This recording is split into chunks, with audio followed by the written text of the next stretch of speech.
Now, stay tuned for X-1 on NBC. Countdown for blastoff. X-5, 4, 3, 2, X-1, fire.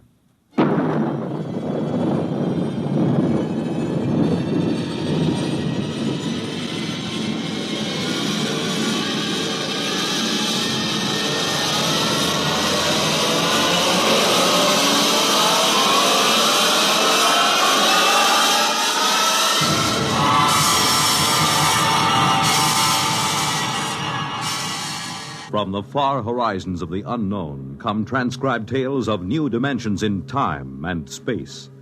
These are stories of the future, adventures in which you'll live in 1,000,000, could be years, on 1,000 maybe worlds. The National Broadcasting Company, in cooperation with Galaxy Science Fiction Magazine, presents X minus 1.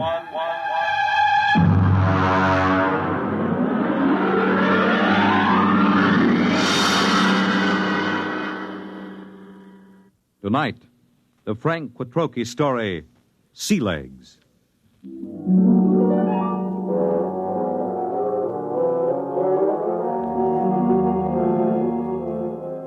I stood in line at the Grav 1 desk with the old notch service record and tapes in my hand and waited for the board processing clerk to speak.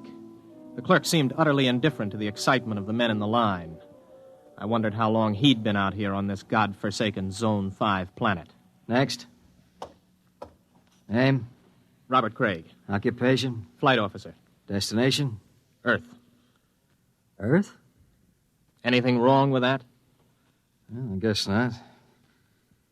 How long since you've been on Earth, Mr. Craig? Well, I've never been there. My parents left during the second colonization of Cassiopeia.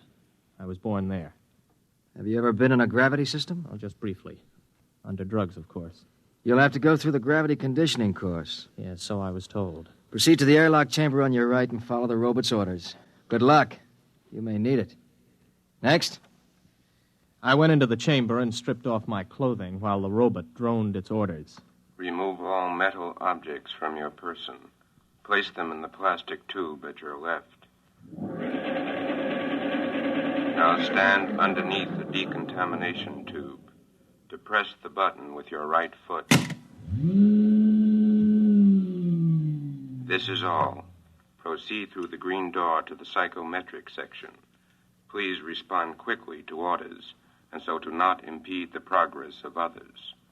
Next, please. The door to the psychometric section led into a pleasant but cold-looking room with a single metal desk. A man with a balding, high forehead sat behind the desk. Mr. Craig, have a seat. I'm Captain Wyandotte, the psychological officer. Nice to meet you. Yes, well, let's see your records. You list your destination as Terror. You're certain you wish to go to Earth? Of course I'm certain. You're somewhat aggressive, Mr. Craig. Look, I've been standing in line taking orders from clerks and robots for 6 hours. Every time somebody sees that I'm headed for Earth, I get the fisheye. Are they jealous or what? I hardly think so. You've been a spaceman for 16 years, Mr. Craig. You've been zooming around in the countergraph systems in the outer galaxies without any restraints or self-discipline. Have you ever spent 6 weeks strapped into a grav seat on a space rocket, Captain? There's a good deal of self-discipline involved in that. I think you will find things on Terror require a different kind of self-discipline, Mr. Craig. Well, I'm pretty much aware of what it's like. Are you? I suppose you've heard all the popularizations in the tapezines. Well, Mr. Craig, let me give you a word of caution. It's going to be vastly different. I'm prepared for that, Captain. Can we get going? Naturally. You will undergo a 20-day conditioning course. 20 days? Mr. Craig, you've been in space 16 years. Your body is conditioned to a normal state of free fall, or at best to acceleration. The return to gravity would kill you if you weren't prepared for it. All right, what do I do? Report to Centrifugal Department. Here are your papers. Oh, and Mr. Craig. Yes? Centrifugal is a rather trying ordeal. If during the course of treatment you should change your mind about returning to Earth, you're free to do so. Thanks. I won't.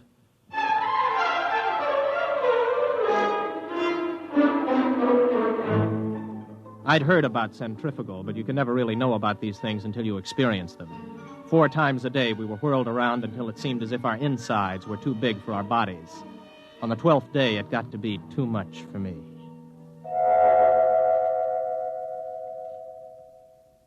I was in the base hospital for 5 days. My roommate was an old space bum they'd brought in to die with a case of ruptured veins. His name was Charlie Brockman. How you feel, son? I'm pretty good, Charlie. You get discharged tomorrow, I hear. You gonna try it again? I guess so. Why? Only way I'll ever get to Earth. You really want to go? That's right. You talked to anybody been there last 10 years or so? No, you don't get to talk to many people from Earth and the galaxies. Were you ever there? Me? Now, what would an old space bum like me be doing on Terra?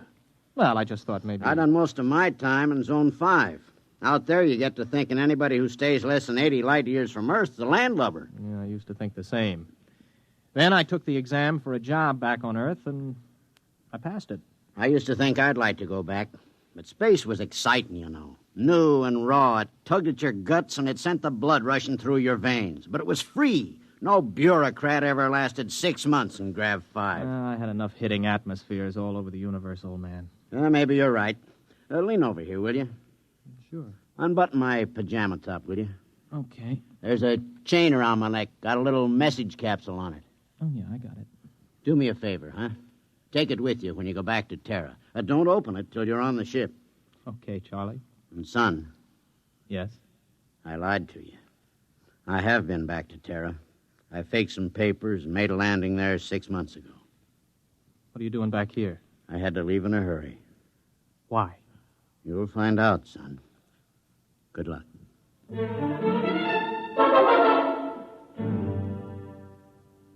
Charlie died the next day. A few hours later, I was visited by Captain Wyandotte, the psych officer. How are you feeling, Craig? Okay.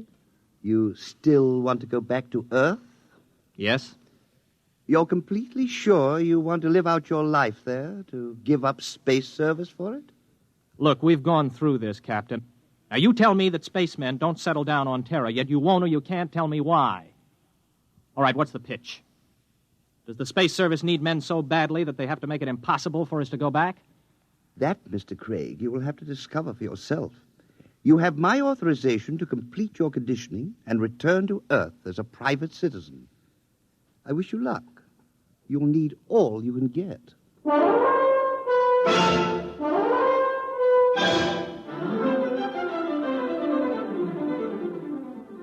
Somehow I managed to survive the torments for 18 days. I was ready to return to Earth. A month later, I descended from a huge intergalactic jet at Los Angeles Spaceport. I was dead tired from the trip. I checked in at the nearest inexpensive hotel. This is your room, sir. Just put the bags down, will you? I'll unpack myself. Yes, sir. Just back from outer space, sir? Yeah, that's right. How could you tell? Sea legs. Sea legs? Well, the way you walk. You can tell when somebody's been in the low-grav systems.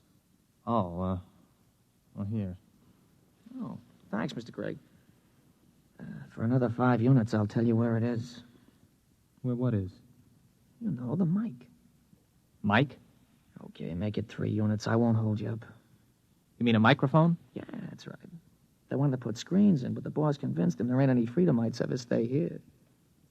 Freedomites? Not so loud. You want to get controlled? No. Here's the money. Where is it? It's in the bed illuminator. You can short it with a razor blade. Thanks. You, want any sensation tapes? What are they? You know, mental image. Oh, boy, you've been away from Terra a long time. Wait a minute, before you go, son. Yeah? Where's the minerals building? I have to report there for a job interview. Oh, that's in the government cluster. 5th level at X and 2nd. Thanks. I'll want breakfast about 8 o'clock. Well, I'll need your ISS units. My what? Your ration units. I don't have any ration units. You have your ident card? Look, I just got here an hour ago. Oh. Well, you better go see the Civil Control Board tomorrow. If you want to eat, that is. All right, where do I find the control board? Government cluster. But don't worry. If you don't find them, they'll find you.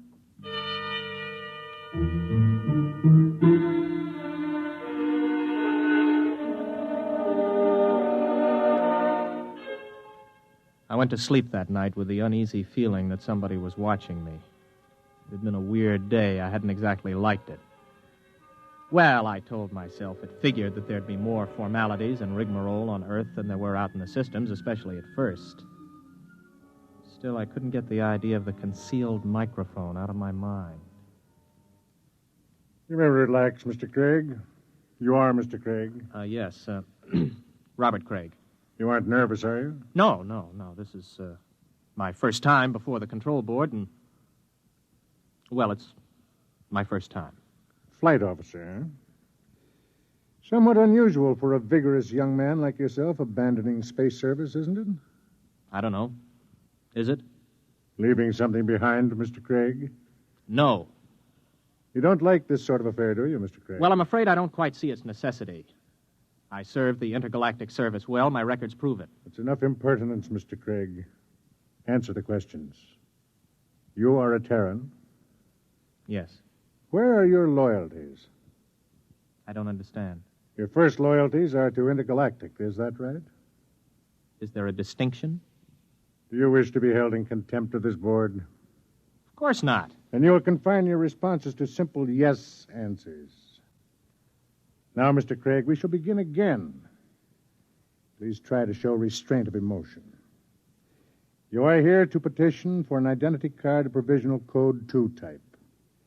You maintain that you've never been on Terra before. Indeed, you state that you've never had a political affiliation. Yes.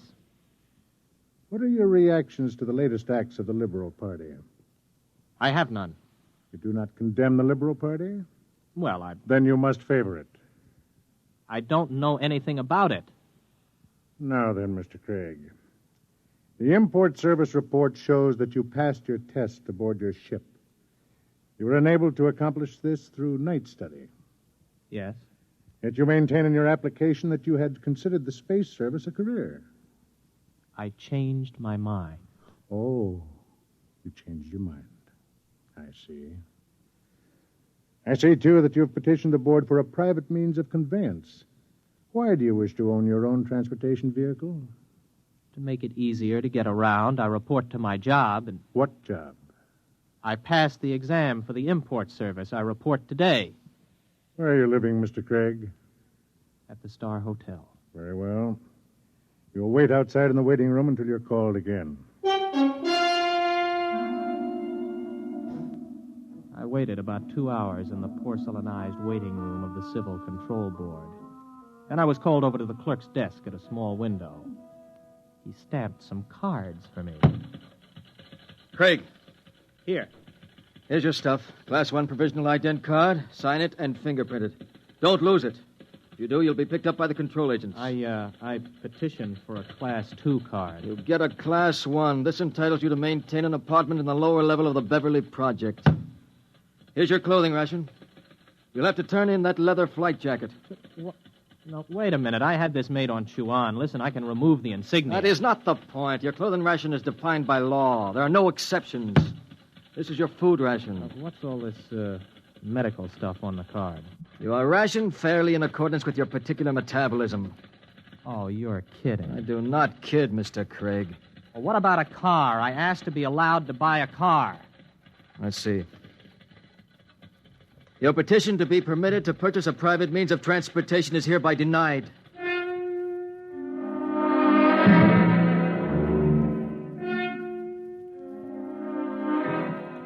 I walked out of the control board feeling like a man who has just come out of free fall into a hypergravity system. Instead of reporting to the import service for my initial job interview, I walked around the city. I don't know how long I walked, maybe an hour, maybe 2. After a while, I came to the outskirts of old Los Angeles. There was a big fence around it and the usual signs. Radioactivity. Beware. It was just a pile of rubble and twisted girders. I looked at it for a while and then turned around and headed for the intergalactic freight office. So you figure you made a mistake? Yeah, that's right. You don't hear much about terror out there. And you want me to sign you back into Intergalactic? Yes. You got any character references? No, not here on Earth, but I can post a good-sized bond if they'll release my ISS units. What's your rating? I can handle anything up to 15 G's acceleration on my old license. You got a Tehran contract with import service, you said? I haven't started work yet. Look, kid. Mr. Craig, is it? How long you been on Earth? 2 days. So you're a spaceman. Flight officer, ex-flight officer. You know how to navigate through 4-star zones and the asteroid belt thrown in. You got a license for 15 G's, could get 5 more with a check flight. You got enough brains to pass the import senior rooters exam. But you ain't got enough sense to come in out of the rain. We get guys like you every day. You're hot, you're big, you're raring to go. But you ain't gone nowhere. I'm listening. I don't know how you got here, Craig. Maybe you did quit honorable, or maybe you went and burned up a colony someplace. That would be in my records. The point is, it don't make any difference. Nobody leaves Terra without a permit. Nobody gets a permit to go back to space once he hits this old apple. Why not? They afraid somebody will tell what it's like? Oh, son, you got things to learn. One is you don't go shooting off your mouth. Another is Terra's changed a lot since the radioactive wars. We're going places, doing things. Big places, big things. You've got to fit into that, kid. Move with it. Stick around. You still got your sea legs. You're gonna like it here. You can make a quick dollar and spend it quick, too. But you'd better smarten up, or you'll finish scrubbing radioactive dust off girders. That's the story, huh? The whole story? That's it. Everything runs by a system. And, son, you can't buck the system. Yeah. I don't suppose there's any place around here a guy could get a quick drink. Oh, yeah, out at the end of Y Street, they got a little place you can buy Acadian tars. Pluto's, they call it. Thanks. Yeah, get it out of your system and then settle down. That's my advice. Thanks. So long. Get me the control agent. He just left here. He's on his way to the Pluto Cafe.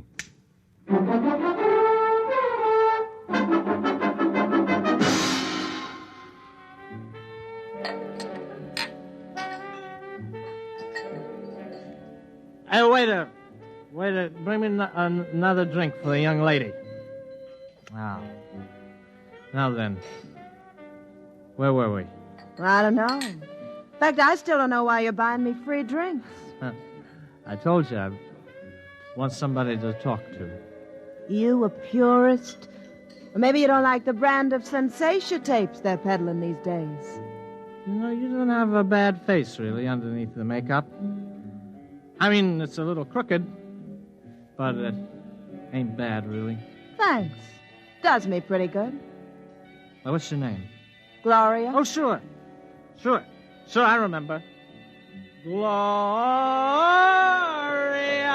Maybe you had enough to drink. No, not yet. You know, I look around, I see all these people with their faces all froze up like plastic. And I feel like I got to know somebody, or I go out of my mind. So what happens? Everybody is afraid. I mean, what happened? Whatever happened to freedom? What's the matter? Did I say something? What's everybody so quiet about all of a sudden? Okay. Come with me. Hey, well, who are you? Control board agent. Hey, I wasn't with him. Honest, he just picked me up and bought me a drink and started shooting off his mouth. I wasn't with him. Let's go, Mac. Wait a minute, what for? You'll find that out. Come on. On your feet. Okay, come on, keep your hands off. I'll go with you. Everybody else just mind your own business. You, girlie. Yeah? Let's see your ident card. Here. You live at this address? Yeah? Alone? With my sister. Maybe some nights you could go to a movie or something. We could spend some time getting acquainted. Yeah. Yeah, sometime. Good, I'll call you. Hey, I need my dent card back. I can't get rations without it. I'll keep it. Bring it back myself. Wants to give the girl her card. No! Well, maybe you mind your own business. Let's go. You walk just a little in front of me.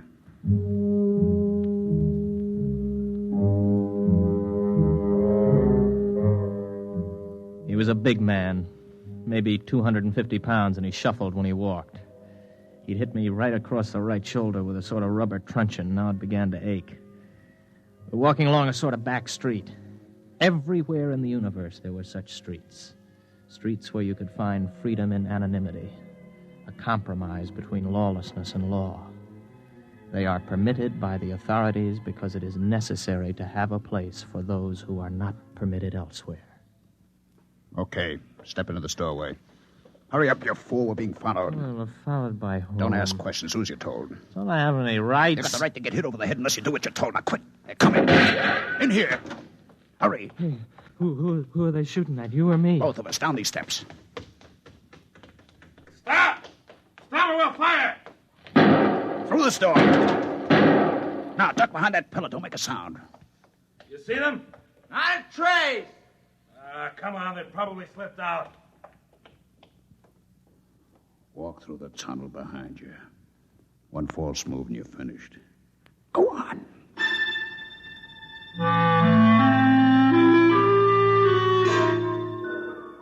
From the direction of the tunnel, I guessed it was part of an old sewage system that led toward the ruined city. I don't know how long we walked, maybe an hour. Finally, we came to a small wooden door. Stop here. Okay, let's have it. What? Have what? The tube. I don't know what you mean. Our detectives picked it up on you the minute you got off the plane. You're carrying a radioactive message tube with a periodic emission signal. I'll need to have it before we can go any further. You mean the tube that old Charlie gave me? Old Charlie? Yeah, Charlie Brockman. The old spaceman who was in the hospital with me. Where is it? I think it's in my pocket. I never even bothered to open it. Do it now.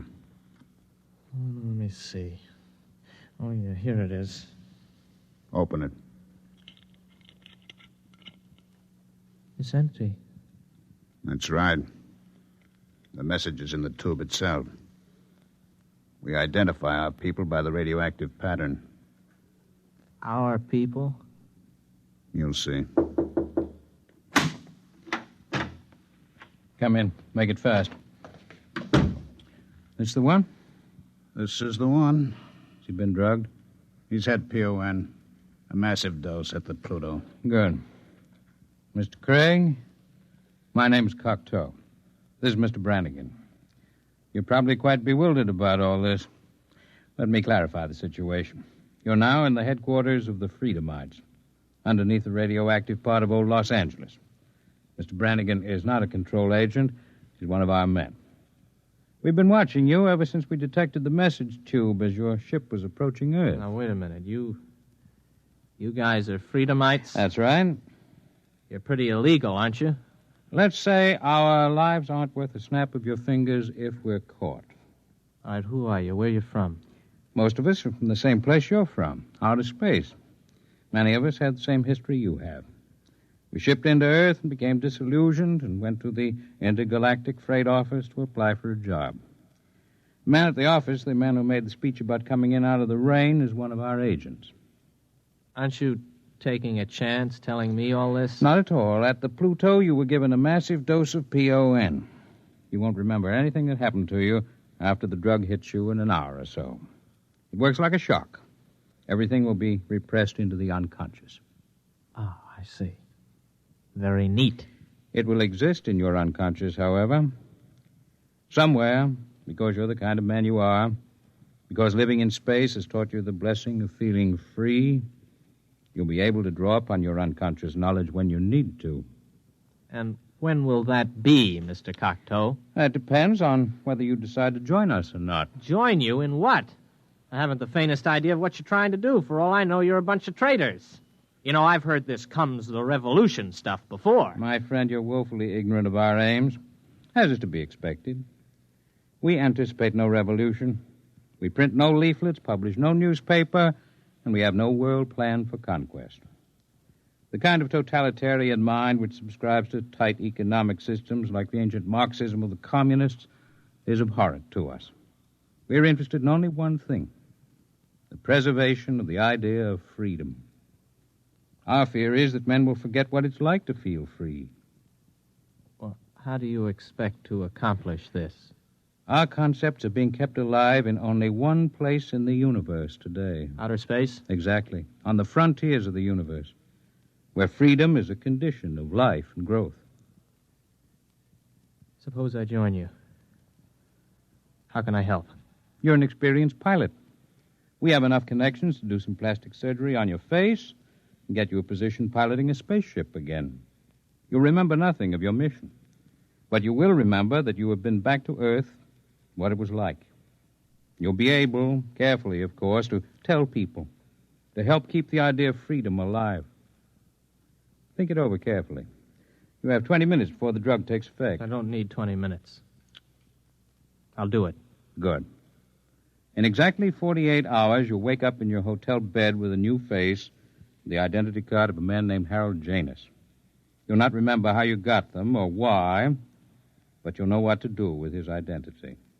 He is, or was, master navigator on the Earth-Mars run. Good luck, Mr. Craig.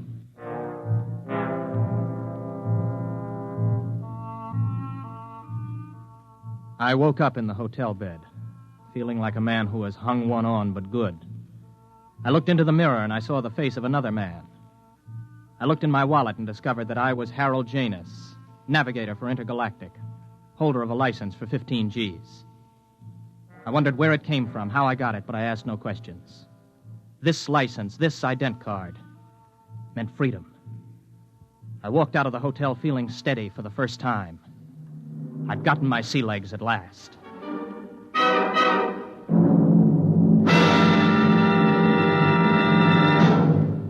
You have just heard X-1, presented by the National Broadcasting Company in cooperation with Galaxy Science Fiction Magazine, which this month features The Venus Trap by Evelyn E. Smith. One thing man never planned to take along into space with him was the eternal triangle, especially a true blue triangle like this one. Galaxy Magazine, on your newsstand today. Tonight, by transcription, X-1 has brought you Sea Legs, a story from the pages of Galaxy, written by Frank Petrocchi and adapted for radio by George Lefferts.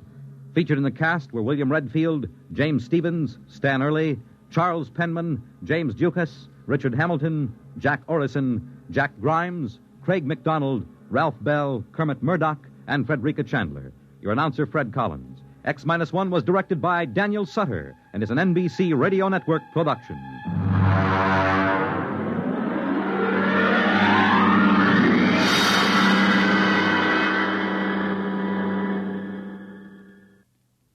Hear Politics and Primaries, Dateline, Ohio, and Indiana tonight on NBC Radio.